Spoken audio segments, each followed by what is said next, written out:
할렐루야! 설명절을 앞두고 오늘 이렇게 예배 자리에 나오신 여러분들을 주님의 이름으로 환영하고 축복합니다. 오늘 설 명절을 맞았는데요, 우리 새해 인사 앞뒤자로 좀 서로 인사하겠습니다. 새해 복 많이 받으세요 하고 서로 인사하겠습니다.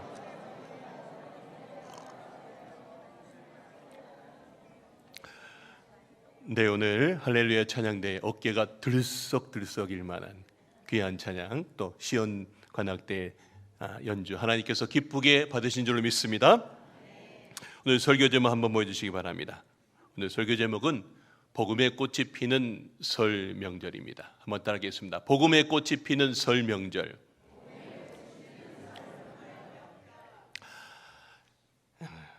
여러 번 말씀드렸지만 저는 저희 아버지 집안이 7남매신데 아버지가 그 7남매 중에 유일하게 신앙생활을 하세요. 다 믿지 않는 집안인데 어릴 때부터 저는 명절이 되면 늘 힘들었어요. 그때의 상황을 한번 보면 어릴 때 가면은 상에 딱 차려 있어요. 그리고 신주단지가 서 있고 홍동백서 다 과일도 음식이 다 서 있고 그 다음에 다 절들을 합니다. 그리고 나서 술을 따르고 하나, 둘, 셋 이렇게 하고 올려요. 그거 끝나면 이제 젓가락으로 딱 두둥겨 갖고 뭐 조기에다 올려놓고 사과에다 올려놓고 그리고 나서 또 절을 하고, 이게 제 어릴 적의 명절의 첫 분위기입니다. 거기 끝나고 나면 하루 종일 술판이 벌어집니다.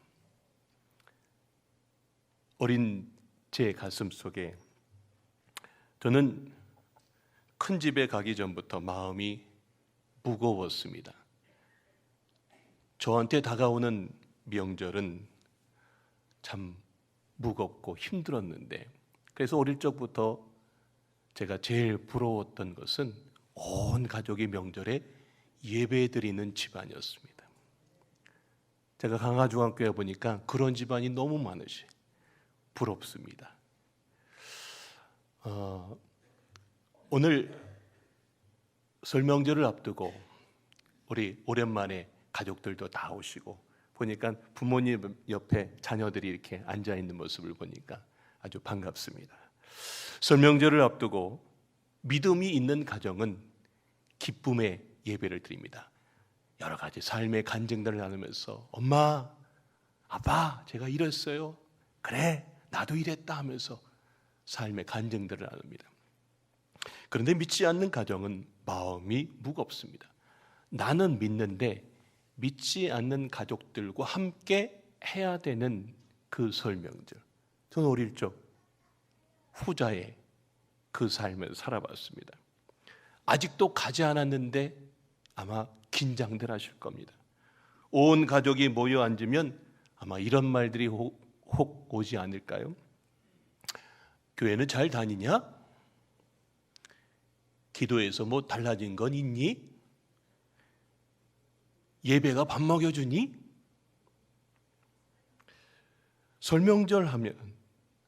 설명하면 이런 상황 속에서 분위기가 싸해지고요, 침묵하면 속이 아주 속상합니다. 그래서 명절을 앞두고 기도가 달라지죠.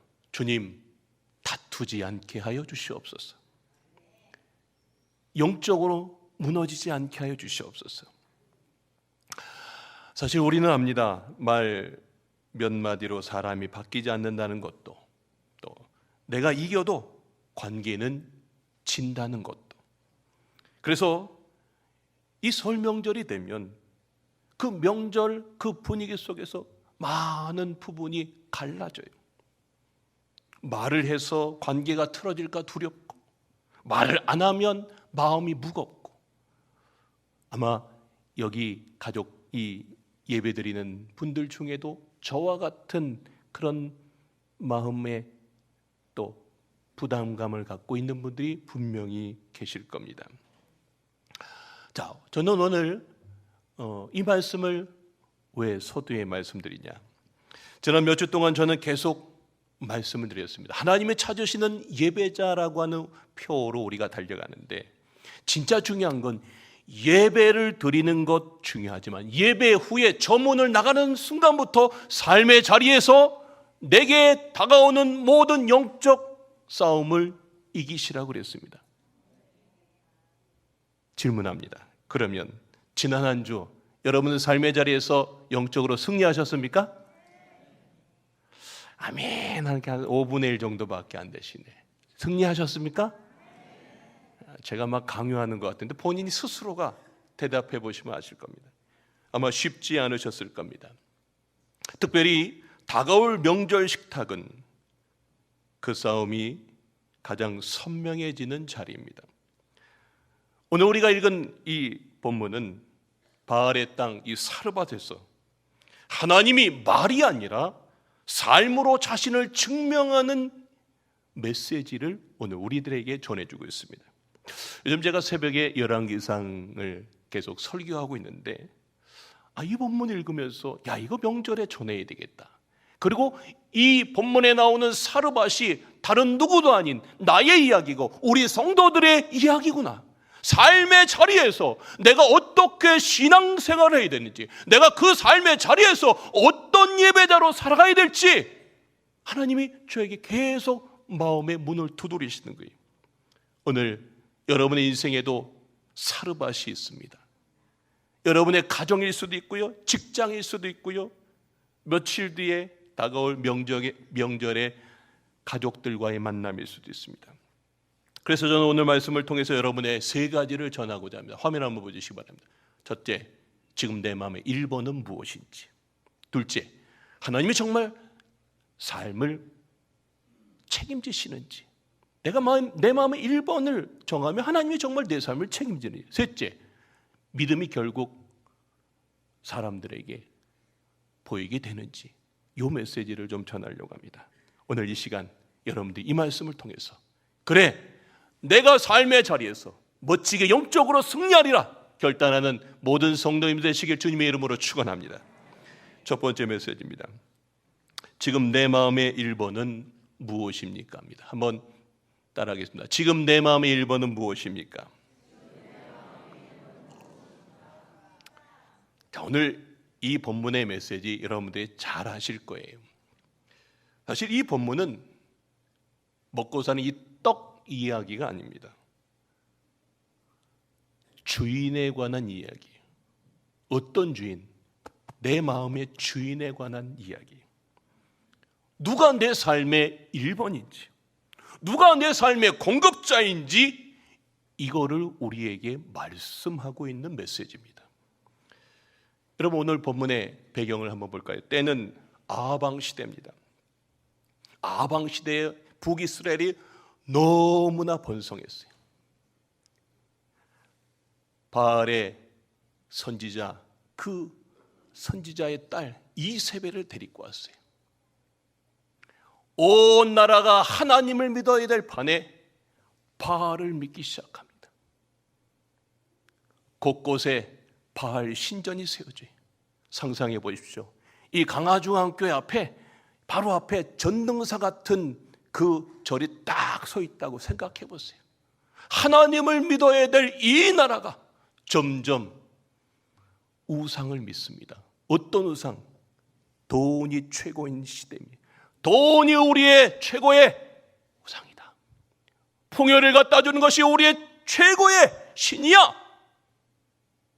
사람들의 모든 삶의 기준은 돈이 답이었습니다.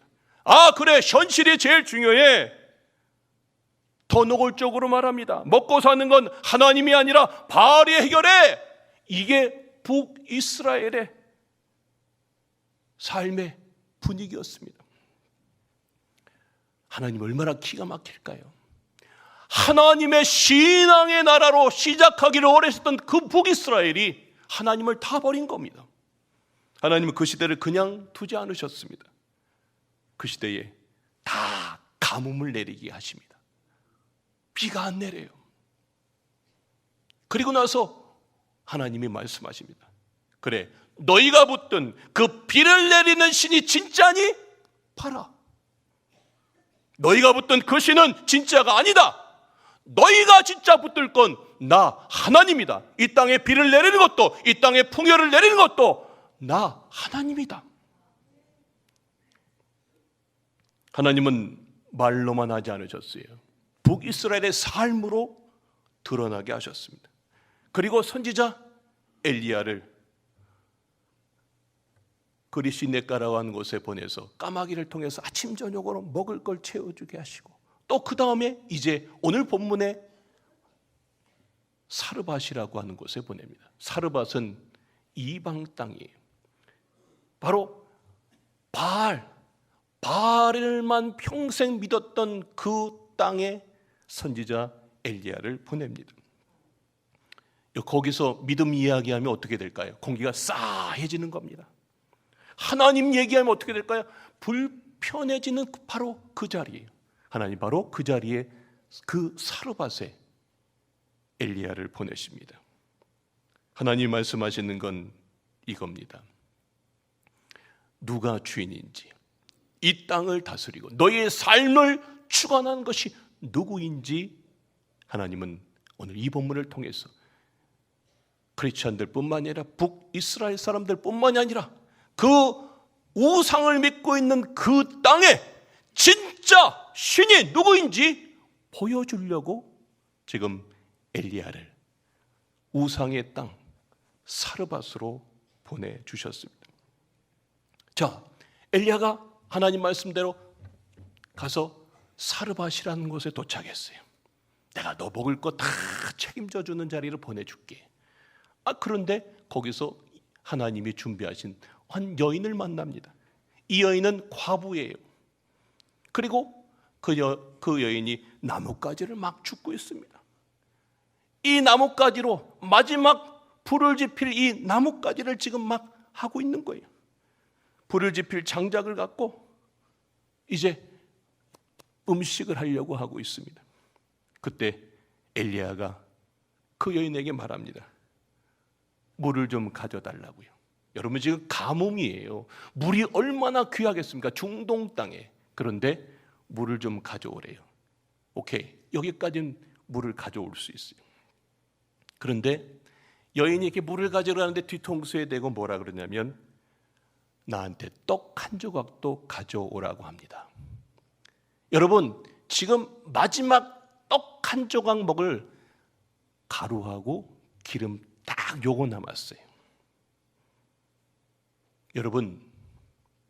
여러분 같으면 그 상황 속에서 처음 만난 어떤 남자한테 먹을 걸 주시겠습니까? 난 줄 수 있다. 한번 손 들어보세요. 난 죽어도 못 준다. 한번 손 들어보세요. 답을 안 하시는군요. 네. 여러분, 이 상황 속에서 여인이 대답합니다. 저는 마지막 가루 한 움큼과 기름 아주 조금밖에 없습니다. 저는 이제 이거 먹고 내 아들과 죽으려고 합니다. 라고 하는 이 집안이에요. 여러분, 이 만남은 우연이 아닙니다. 엘리야가 이 사람을 찾은 것도 아니고요. 하나님이 다 예비하신 귀한 만남의 자리인 줄로 믿습니다. 자, 오늘 9절 말씀이 그 얘기를 합니다. 자, 한번 다 같이 읽겠습니다. 시작. 너는 일어나 시돈에 속한 사르밧으로 가서 거기 머물라. 내가 그곳 과부에게 명령하여 내게 음식을 주게 하였느니라. 뭐 한다고요? 내게 음식을 주겠다고요. 그 과부한테. 마지막 한 끼, 요 한 끼 먹고 죽으려고 하는 그 집에 선지자 엘리야를 보낸 거예요. 제가 이 본문을 읽다가 오늘 이 본문에 우리는 과부의 결단이 대단하다고 하는데 여러분 중요한 건 하나님이 먼저 예비하신 일이라는 겁니다. 할렐루야. 예. 이 둘의 만남이 그냥 만남이 아니에요. 엘리야의 발걸음 속에 하나님이 너의 인생에 무언가 기적을 일으킬 만한 이 만남을 하나님이 갖게 하셨다는 겁니다. 여러분, 하나님이 준비하신 사람은 근데 여유 있는 사람이 아니었습니다. 마지막 한 끼 먹고 죽으려고 하는 이 집에 간 겁니다. 왜 그랬을까요? 여러분, 굶기려는 게 아닙니다. 제가 이 본문을 보면서 느낀 게 있어요. 야, 이거 정말로 중요한 거구나. 우리의 인생의 마음의 1번 자리를 바꾸려고 이 가정에 하나님이 엘리야를 보내게 하신 거구나. 지금 이 여인의 삶의 1번은, 내 마음의 첫 번째는 뭘까요? 하나님이 아니었고요, 가루 한 움큼 먹는 거였습니다. 없어질까 봐 붙들고 있는 것, 이게 그 여인의 1번이었어요. 그런데 엘리야가 참 신기한 말을 하나 합니다. 13절 말씀입니다. 우리 다 같이 한번 읽겠습니다. 시작. 엘리야가 그에게 이르되 두려워하지 말고 먼저 작은 떡 1개를 만들어 내게로 가져오고 그 후에 너와 내 아들을 위하여 만들라. 여러분 같으시면 하시겠습니까? 저는 이 본문을 보다가 아주 중요하게 눈에 들어온 단어가 하나 있습니다. 저기 빨간색의 먼저입니다. 너 지금 두려워하는데 먼저 나한테 먹을 걸 가져온 후에 그 다음에 네 아들을 위해서 만들어래요. 여러분, 이 먼저라고 하는 말이 아주 저한테 다가왔어요. 여러분, 이것은 양의 문제가 아닙니다. 순서의 문제입니다. 이것은 주인의 문제예요. 마음에 내가 내 삶의 첫 번째 뭘 지금 내가 1번으로 생각하고 있는지 말하고 있는 겁니다. 여러분, 우리 인생 가운데도 다르지 않습니다. 우리에게도 각자 가루 한 움큼이 다 있습니다. 여러분들 모두가 다 불안해서 꽉 쥐고 있는 게 있어요? 있지요? 놓는 순간 무너질 것 같은 것 다 있잖아요. 특별히 명절이 오면 더 선명해집니다. 명절이 오면 가족의 시선들, 또 비교의 말, 분위기 깰까 봐 하는 그런 두려움들, 아마 각자 우리의 인생에 다 붙들고 있는 가루 한 움큼이 있습니다. 하나님이 오늘 저와 여러분에게 묻습니다. 지금 너의 1번은 뭐냐? 지금 너의 첫 번째는 뭐냐? 그게 너를 살리니? 근데 여러분이 붙들고 있는 그 1번은 무엇입니까? 그게 여러분을 살립니까? 성도 여러분, 하나님은 지금 먹을 걸 빼앗으려고 하시는 게 아닙니다. 이 여인의 삶의 주인 자리를 정확하게 자리매김해 주려고 하는 메시지입니다. 이 주인 자리를 바꾸려는 거예요. 너가 지금 붙들고 있는 이 먹을 거가 너의 삶의 1번이 아니라 너의 삶의 나를 믿고 하나님을 너의 삶의 1번으로 한번 삼아봐 라고 하는 메시지입니다. 여러분, 엘리야가 덧붙여 한마디 너무나 중요한 말입니다. 본문 말입니다. 엘리야가 그에게 이르되 뭐라고 해요? 두려워하지 말고. 여러분, 얼마나 두려웠겠습니까? 지금 이거 하나 달래는데, 난 지금 이거 먹으면 끝날 것 같은데 두려워하지 말고 너의 삶에 한번 해봐 라고 하는 메시지입니다. 여러분, 믿음은 두려움이 없어지는 게 아니라 두려워도 말씀 붙들고 내 삶의 순서를 바꾸는 줄로 믿습니다. 여러분, 이게 중요한 거예요. 순서 한번 바꿔보십시오. 하나님 먼저, 여러분의 삶에 하나님을 1번으로 삼으시길 주님의 이름으로 축원합니다. 그러면 하나님이요, 여러분의 삶의 그 순서를 바꾼 그 내 삶의 하나님이 1번이 되며 하나님이 내 삶의 첫 자리에 임하면, 하나님이 내 삶의 주인이 되기 시작하면 그 하나님이 여러분의 삶을 책임져 주시는 줄로 믿습니다. 오늘 이 본문에 있는 사르밧 여인을 하나님이 바로 그렇게 책임져 주셨습니다. 오늘 강화중학교 모든 성도님들 여러분, 바로 이 말씀의 주인공들 되시길 주님의 이름으로 축원합니다. 두 번째 메시지입니다. 하나님을 1번으로 모실 때 끊기지 않게 책임지십니다. 한번 따라하겠습니다. 하나님을 1번으로 모실 때 끊기지 않게 책임지십니다. 자, 하나님이 먼저라고 하는 것을 요구하셨는데 그걸 끝내지 않으셨어요. 하나님은 반드시 책임지시는 하나님이신 줄을 믿습니다. 저는 14절 말씀 우리 다 같이 한번 읽겠습니다. 시작. 이스라엘의 하나님 여호와의 말씀이 나 여호와가 비를 지면에 내리는 날까지 그 통에 가루가 떨어지지 아니하고 그 병에 기름이 없어지지 아니하리라. 할렐루야. 여러분, 지금 가뭄이 끝나는 그 시간까지 너의 그 가정의 그 통에 가루가 기름병에 기름이 떨어지지 아니하게 하신답니다. 할렐루야. 여러분, 이건 약속이에요. 여기서 하나님이 약속하시는 건 뭡니까? 너를 크게 부자 되게 해주겠다, 이게 아닙니다. 한 번에 넉넉하게 채워주겠다, 이런 것도 아닙니다. 하나님이 붙드시는 방식은 한 가지입니다. 내가 너의 삶을 끝까지 끊기지 않게 책임져 주시겠다는 겁니다. 우리 강화중학교 모든 성도 여러분, 하나님을 1번으로 삼으십시오. 하나님이 여러분의 삶에 끊기지 않게 삶을 채워 주실 줄로 믿습니다. 여러분, 이건 거래가 아닙니다. 하나님이 약속하신 겁니다.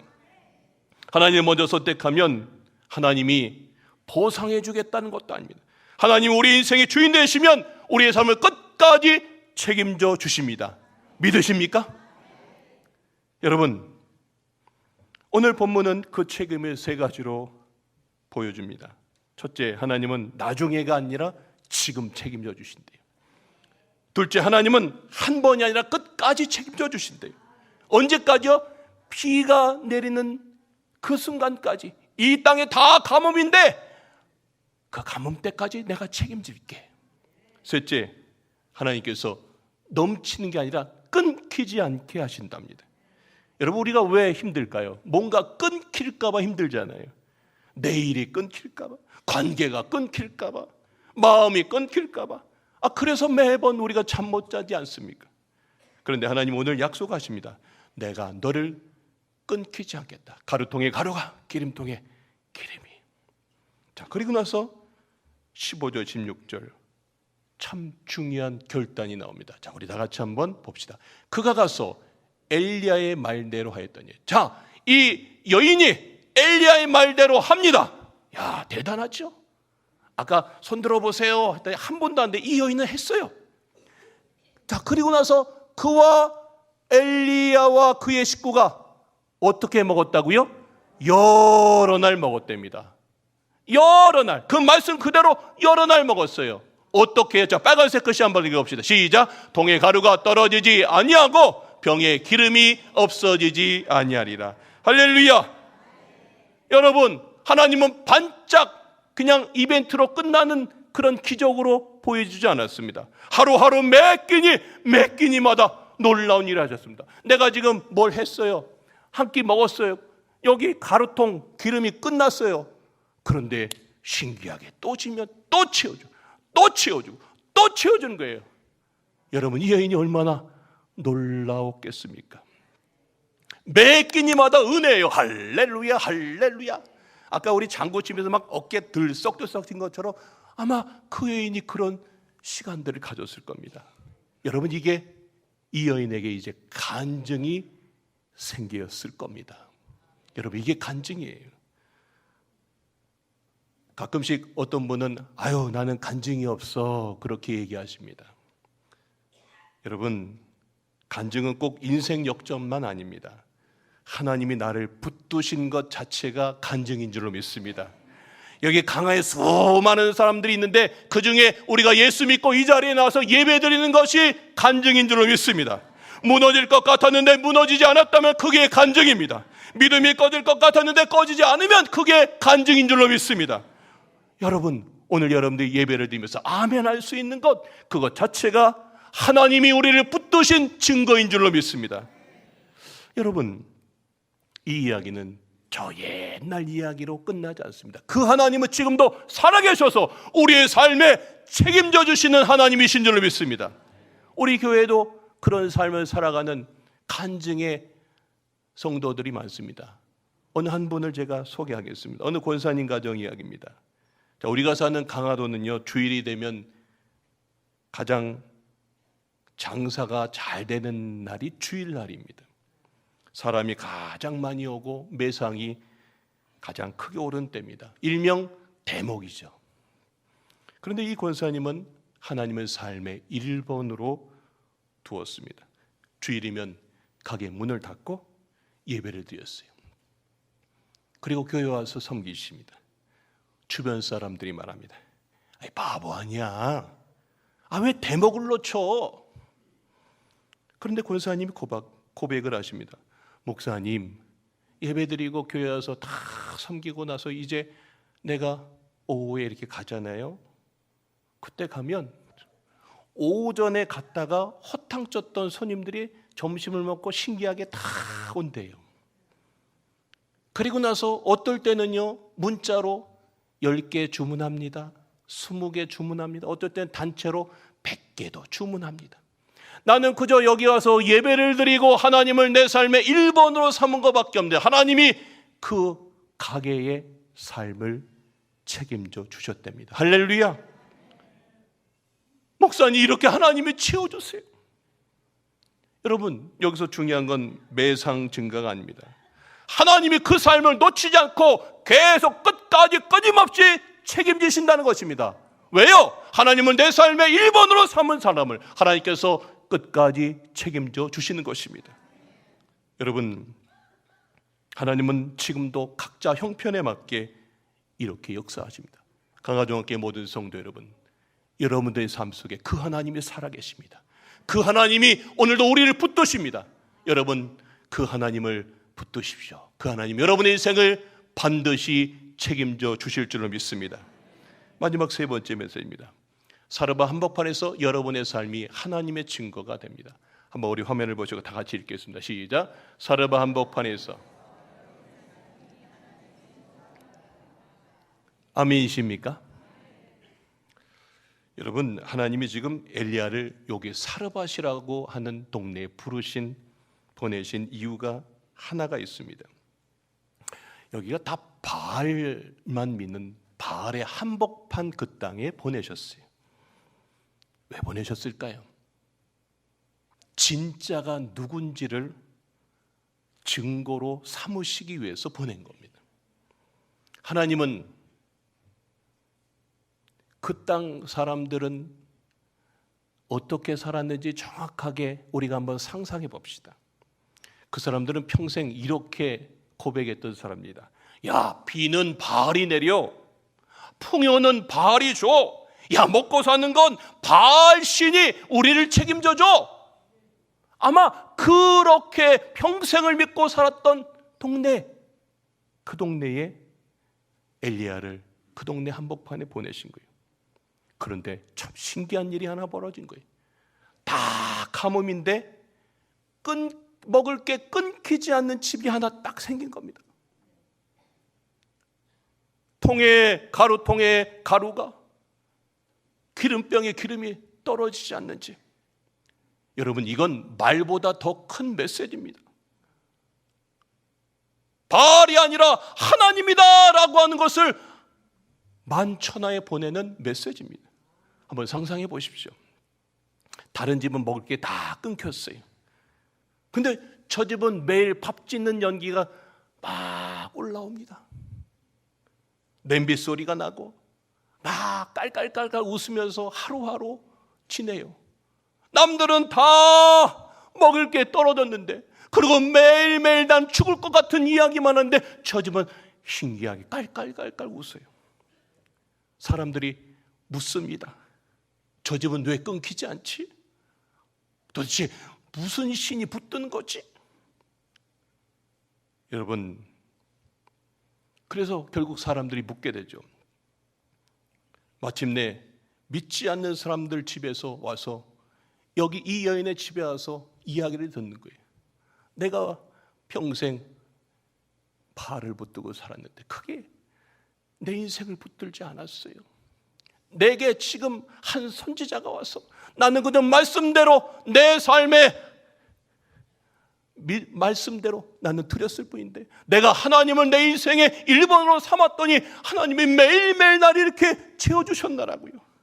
여러분, 놀라운 일들을 그냥 이 동네 사람들에게 그냥 다 삶으로 보여주는 겁니다. 야, 그리고 믿지 않는 사람들이 이런 고백을 합니다. 야, 바알이 아니었네. 정말로 진짜 살아있는 건 하나님이셨네 라고 이야기하게 되는 것입니다. 여러분, 우리가 만나야 되는 삶의 자리, 또 앞으로 다가올 명절에서 우리는 이렇게 삶으로 여러분들이 보여주시길 주님의 이름으로 축원합니다. 여러분, 복음은 계속해서 우리에게 이 말씀을 주시는 거예요. 복음은, 화면 한번 보시죠. 복음은 말싸움으로 피지 않고요, 복음은 태도로 피고 섬김으로 핍니다. 저는 이 본문 메시지를 이렇게 묵상하다가 제 아버지가 떠올랐어요. 저희 아버지 인생은 풍성함보다 결핍에서 시작됐습니다. 아버지가 어릴 때 할아버지께서 일찍 돌아가셨어요. 집안에 그냥 기둥이 다 무너진 거죠. 아버지가 7남매의 둘째예요. 큰애는 공부해야 된다 그러고, 우리 아버지는 일찍 더 공부하고 싶었지만 초등학교만 마치고 일을 해야 됐습니다. 그리고 밑에 있는 동생들을 돌보는 책임을 말없이 감당하셨습니다. 그러다 군대에 가셨고, 군복무 말년에 베트남 파병을 가게 되셨습니다. 그게 집안을 살리는 길이었기 때문에 선택하셨습니다. 아버지는 베트남에서 받는 월급을 한 푼도 쓰지 않고 고향으로 보내셨습니다. 그 돈은 단순한 돈이 아니라 목숨 걸고 버틴 시간의 값이었습니다. 근데 사람들은 다 잊죠. 가족들이 다 잊어버립니다. 아버지는 평생 그 수고를 설명하지 않으셨습니다. 조용히 살아오셨습니다. 하지만 하나님은 잊지 않으셨습니다. 사람이 못 본 눈물까지 하나님은 하나도 놓치지 않으셨어요. 3년 전에 2023년에 아버지께서 전립선암 진단을 받으셨습니다. 저희 가족은 앞이 캄캄했습니다. 그런데 더 마음이 아팠던 건 믿지 않는 형제들의 말이었습니다. 아이, 기도한다며. 그런데 왜 암이 걸렸어? 목사 아들이 있다며. 하나님 있으면 이런 일이 어떻게 생겨? 성도 여러분, 이게 바알의 땅입니다. 믿지 않는 집안의 논리입니다. 저도 하나님께 물었습니다. 하나님, 왜 이런 일들을, 왜 이런 길들을 저에게 보여주십니까? 하나님 도와주시옵소서. 그런데 하나님이 반전을 준비하고 계셨습니다. 치료 과정 가운데 하나님이 역사하셨고, 어렵지만 끝까지 견디게 하셨고, 치료가 잘 진행되게 하셨습니다. 그런데 더 놀라운 일이 있었습니다. 아버지의 암이 과거 베트남 참전 당시 고엽제 노출과 연관될 수 있다는 사실이 확인되면서 아버지가 돌아가실 때까지 매월 연금을 받게 되는 길이 열렸습니다. 그때 저는 소름이 돋았어요. 하나님이 아버지의 시간을 다 알고 계셨구나. 아무도 알아주지 않았던 희생을 하나님이 기억하고 계셨구나. 여러분, 이건 단지 돈 이야기가 아닙니다. 하나님이 아버지에게 이렇게 말씀하시는 것 같았습니다. 내가 다 알고 있었다. 네가 아무 말 없이 견딘 시간도, 네가 보낸 월급도, 내가 감당한 책임도 내가 잊지 않았다. 그리고 이제는 내가 너를 책임지겠다. 하나님은 삶으로 응답하셨습니다. 그리고 결정적인 장면이 있었습니다. 처음에는 기도해도 암 걸리네 하던 믿지 않는 형제들이 아버지가 회복되고 길이 열리는 걸 보더니 말이 달라졌습니다. 야, 너희가 믿는 하나님 진짜 있는 것 같네. 제일 어렵고 가난하게 살던 집이었는데 이제 결국 하나님의 책임지시네. 할렐루야. 성도 여러분, 이게 무엇입니까? 교회 안에서 난 고백이 아닙니다. 믿지 않는 집안 한복판에서, 마치 사르밧 같은 그 동네에서 하나님의 책임지신다는 것을 삶으로 보여주셨습니다. 할렐루야. 하나님은 오늘도 우리에게 말씀하십니다. 하나님은 내가 너를 책임지마. 믿으십니까? 예, 여러분의 인생, 여러분이 사람과 같은 삶의 자리에서 여러분들이 그냥 사는 것 같지 않습니다. 하나님은 여러분의 삶의 모든 것들을 지켜보시고 하나님의 때에 여러분의 삶의 모든 것을 책임지시는 하나님이신 줄로 믿습니다. 결론의 말씀입니다. 성도 여러분, 우리 모두 사르밧 같은 시대를 살고 있습니다. 돈이 기준이 되고 성과가 신이 되고 믿음이 밀려나는 시대입니다. 아마 이번 명절에 믿지 않는 가족들과 모이면 아마 제가 오늘 설교에서 했었던 말들이 오고 갈지도 모르겠습니다. 바로 그 자리에서 우리가 마음속에 새겨야 될 게 있습니다. 하나님이 여러분에게 물으실 겁니다. 네 삶의 1번은 뭐냐? 여러분의 삶의 1번이 하나님이 되시길 주님의 이름으로 축원합니다. 대단한 결단을 하나님은 요구하지 않으세요. 순서를 바꿔라. 나를 1번으로 삼으면 내가 너의 인생을 책임지고 너의 모든 삶을 끊기지 않게 하겠다. 그리고 믿지 않는 모든 환경 속에서 내가 너를 하나님의 증거로 모델링으로 삼아봐. 그렇게 말씀해 주실 것입니다. 저는 우리 강화중학교 모든 성도 여러분, 여러분들 모두가 그렇게 증거자로 사시길 주님의 이름으로 축원합니다. 이번 설에 3가지만 한번 기억합시다. 먼저 예배합시다. 흔들려도 하나님을 제일 앞에 세우십시오. 둘째, 먼저 섬깁시다. 친척들 만나면 말로 이기려고 하지 말고 손으로 섬기세요. 아유, 제가 설거지 할게요. 제가 뭐 할게요. 예, 믿지 않는 그런 집안 속에서 믿는 사람으로 섬기십시오. 셋째, 축복합시다. 속으로라도 이름을 불러 축복하십시오. 이번 설에 여러분의 삶의 자리에서 이런 복음의 꽃이 활짝 피어서 놀라운 하나님의 역사가 여러분의 가정 가운데 끊임없이 펼쳐지시길 주님의 이름으로 축원합니다.